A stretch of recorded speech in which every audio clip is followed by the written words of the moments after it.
Hello YouTube and fellow DC Comic fans, I'm Keith One Shot, and today we're going to talk about Doomsday Clock number 5 from DC Comics. Okay, so we start this story off inside of a hospital where we actually see Ozymandias, aka Adrian Veidt, who is inside the hospital bed, as in issue 2 or 3, he was actually thrown out of a window from the comedian, which is very ironic if you know the Watchmen history, because Adrian Veidt actually attacked the comedian in the very beginning of the Watchmen, which killed him, but in this universe, we found out that Dr. Manhattan actually saved the comedian, and now he's here in this world trying to find probably the people who are from his world inside of the DC universe. I know it's very confusing, and if you need to brush up, check out Doomsday Clock 1 through 3, and actually read number 4 as well. Definitely recommend those books. Either way, so Adrian Veidt is inside of the hospital bed, he's unconscious, and suddenly he wakes up finally, and he has extra security guards outside of his room, because the American government seemed to think, since he attacked Lex Luthor, and that he's wearing a costume and he had the cape, that he's a metahuman to some degree, and they're not sure, but since anyone who has a cape at all, it's a federal issue, so they treat him as metahumans, so he's being transferred to a different facility, so he has extra security. Adrian Veidt pulls off the sensors in his arm, which causes the machine to say that his heart line flatlined, and then the police officers go into the room to check on him, where Adrian Veidt actually attacks them and takes their clothes. He then goes down to the garage, where he sees a security truck that actually has his cat and his costume in the back of it, and Adrian quickly takes them out, and he gets the security van and he drives away. Then we see a report on the news that has Hawk and Dove actually arrested in Russia because there was a terrorist attack going on, and the Russian police were actually escalating the situation, and Hawk and Dove intervened to help out, and the Russian government didn't care either way, so they actually arrested Hawk and Dove during this terrorist attack, and they treated them like criminals, because there's a thing going on in the international news in this universe at the time, where there's a thing called the Superman theory. And the Superman theory essentially says that there's a rise of supermen in the last 50 or so years, and that they all seem to come out of America. And why is that? Why is the case? Why are they all from America? And the international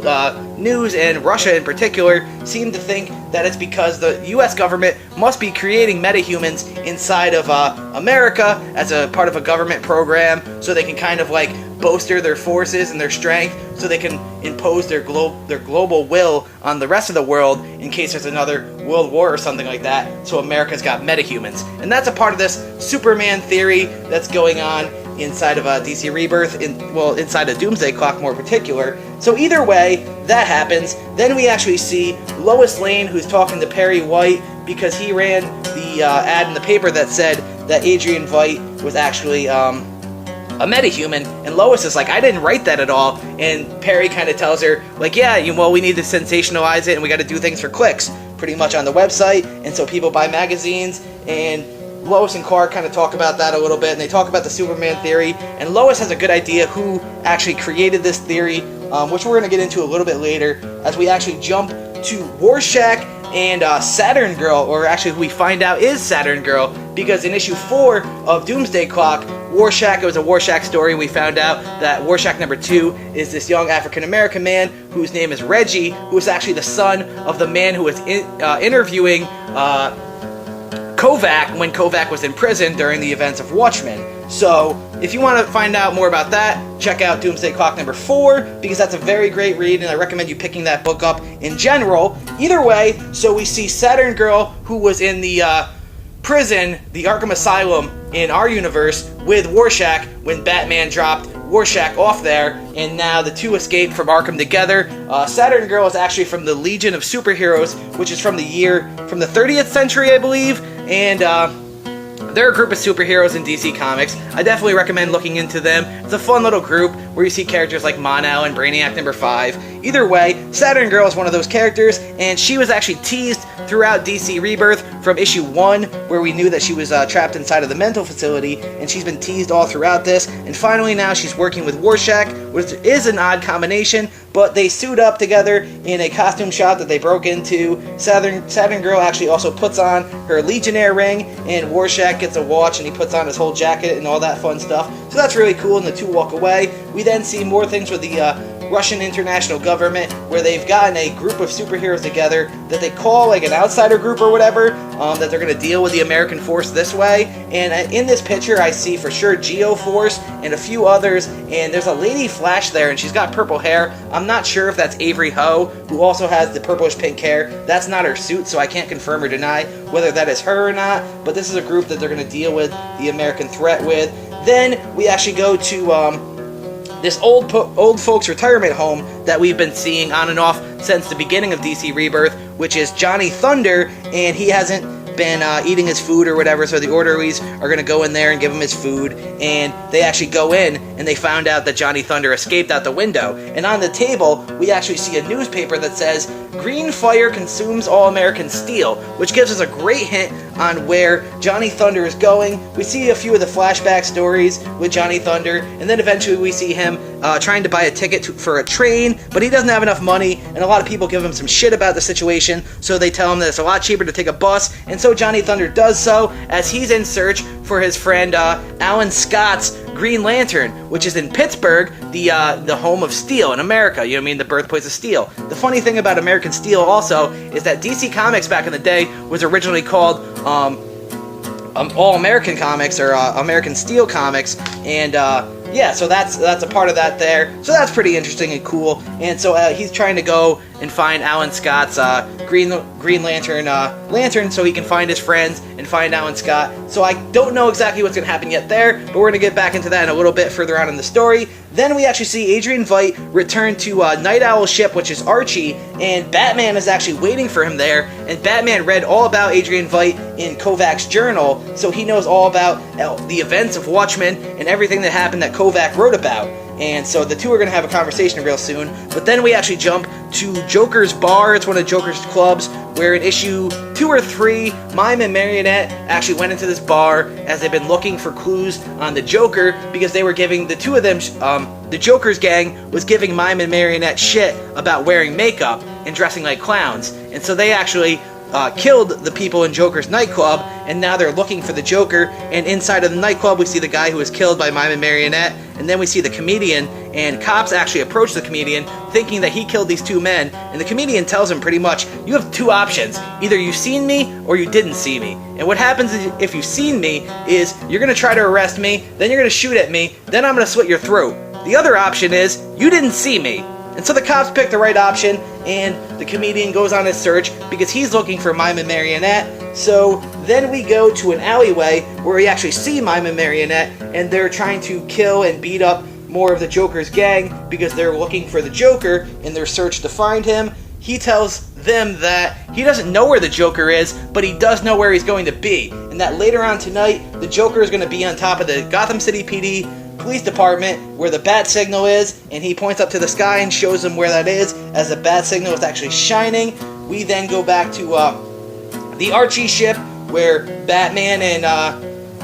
Ozymandias are having their conversation, and then the police force actually know that Ozymandias is inside of Archie, and they're looking for him since he escaped, and so they actually fire upon him, and then they drive away. Then we actually see Firestorm on the news, and Firestorm is telling everybody that it's bullshit, that he's not created by the government, there is no program like this, and that him and all of his friends, how they got their metahuman powers was from accidents, and that it's total bullshit, and that Phasar is an asshole. So he's calling him a liar, and then he has a conversation with Dr. Stein inside of his mind for a second there. But then in another interview, which is a conflicting interview, we see Killer Frost, who says that that Firestorm is one of them, and that there are all, she actually names names like Clayface and Man-Bat and her, and that they're living weapons made in the good old US of A, and that you can't trust any of them. So she has contradictory statements from what Firestorm is saying, because she's agreeing with the Superman theory, and she's saying that she's a part of it, and so is Firestorm. But the two of those people are actually enemies, Firestorm and Killer Frost, so who knows what's happening there, and I believe that's the more old school Killer Frost, and not the Caitlin Snow, who's kind of become more of a good guy in Justice League of America. Yeah, they had that storyline in DC Rebirth. We then see a story on the news where Jack Ryder has been kidnapped by King Cobra in near Kandar for a while now, and then he's actually going to be executed on the news. And then we see a flash of lightning, and then we find out that actually Black Adam saved him for whatever reason, and he's brought him back to Kandar. We then actually go back to Gotham City, where Batman and Ozymandias are flying around in Archie, and Archie's kind of crashing into the walls and stuff like that because Batman and Ozymandias are having a conversation, and Batman tells him pretty much like, you know what I mean, he says that you slaughtered millions and you created an illusion that paralyzed the planet just so you could swoop in and save the day. It's called hero syndrome. And he says that your plan ends today, and then Ozymandias actually tells him, he's like, what are you talking about, man? He's like, on my world, I actually saved problems, and I found solutions to things. And meanwhile, you have this, like, revolving door policy where you capture villains, and then you let them go, and essentially saying that Gotham in your world is no better off with you guys and superheroes in it than what they were if they didn't have you, because now you're all kind of, like, creating this vicious cycle where you're in an endless battle of entertaining yourselves, both the supervillains and the heroes. So that's an interesting take and an interesting conversation that the two of them have together. We actually then go to Lois Lane, who goes and confronts who she believes created the Superman theory, which is Lex Luthor, and the two have a conversation, and Lex pretty much tells Lois that he doesn't know it, like he's not responsible for it, and he is also looking into the Superman theory as well, and he doesn't know how far up it goes, but he says if you're going to look for it and look into it at all, you got to look at the top. And from what he hears, the person at the top, the person who created the metahumans for the government, is actually a metahuman themselves. And from what Lex says, this metahuman who created the other metahumans as a part of the Superman theory is also a former member of the Justice League. So we find out that's a big revelation. Who knows who that person is, or if Lex is bullshitting him or not. But Lois doesn't fully trust Lex there. Superman is actually on the outside listening into the conversation to make sure that Lois is safe in all of this, because they don't really trust Lex. We actually then go to the bus stop where Johnny Thunder gets off in Pittsburgh, and he's outside of the All-American Steel building, and he's looking for Alan Scott's Green Lantern lantern. So he goes inside of the burnt down building, and there's actually other muggers in there who are trying to steal things and sell it off, and they kind of chase Johnny Thunder down and into the sewers or whatever of the building structure. And then we see Adrian Veidt and Batman having more of the conversation that we actually already covered, and the two talk about what's going on in the world. And Ozymandias actually tells Batman, you see the crowd down there beneath us, because they're above Gotham City PD at this point. And he said, they're not out here, and the problems of your world aren't from me. They're from you. That crowd is angry at you because the people in Gotham are mad at Batman for the same reason, that they feel like he's actually more responsible for bringing supervillains into the world than he is taking them out. And so they're kind of a mob outside of Gotham PD, and they're going to attack the bat signal. And then we actually see on top of Gotham City PD is Mime and Marionette, because they're also trying to look for the Joker, and that's where they hear the Joker is going to be. And they knock out some of the GCPD police officers, and we see Jim Gordon on the ground. And then we actually see on the news Black Adam broke his pact to stay in Kandar when he went to rescue Jack Ryder, and he issues a statement to the people around the world that if any metahuman, villain, or hero wants safety, they can actually come to Kandar, and they will have sanctuary there. So that's pretty cool. And he says that the world has been turned upside down, which is ironic because the panels are drawn upside down, and I think that's pretty cool. Also, the artwork in this book has been very amazing, very, very top-notch throughout the whole book. I really like it. What is it, Gary Frank or Greg Capullo? Yeah, either way, it's very top-notch work, and I really love it. It actually is Gary Frank. It's really great art in general. Then, during this battle, since Archie is flipping around with Batman and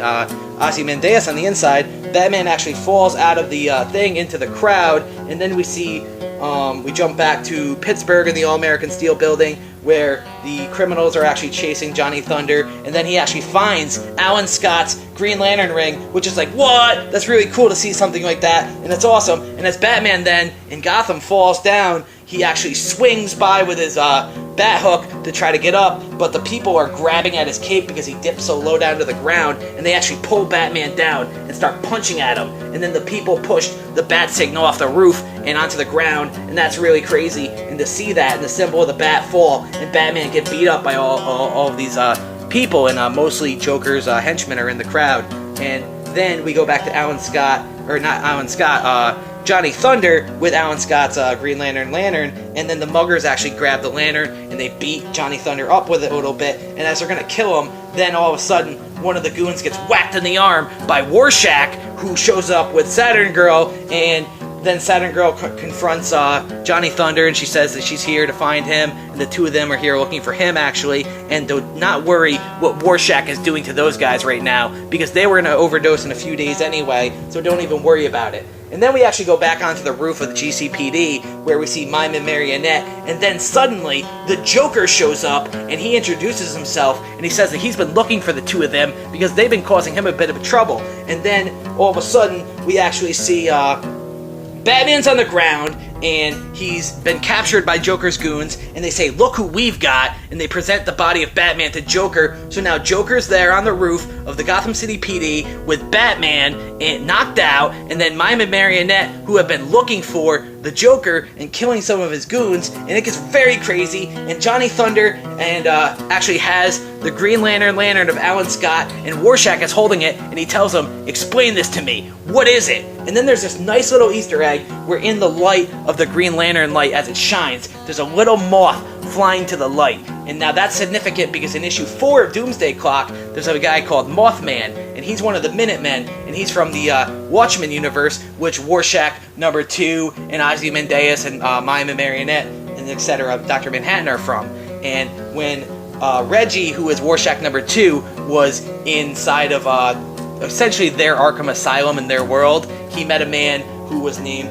Byron, who taught him how to be Rorschach, and he eventually helped Reggie escape from the asylum, and he gave him Rorschach's mask, but the two of them set the building on fire as they escaped, and Mothman had his wings out, and he was kind of like drawn to the fire, like a moth is to the flame, and so he walked into the building, and he killed himself during that moment, because he was drawn to the light, and Reggie never understood that. And now as we see Alan Scott's light, we see a moth flying into the light, drawn by the flame.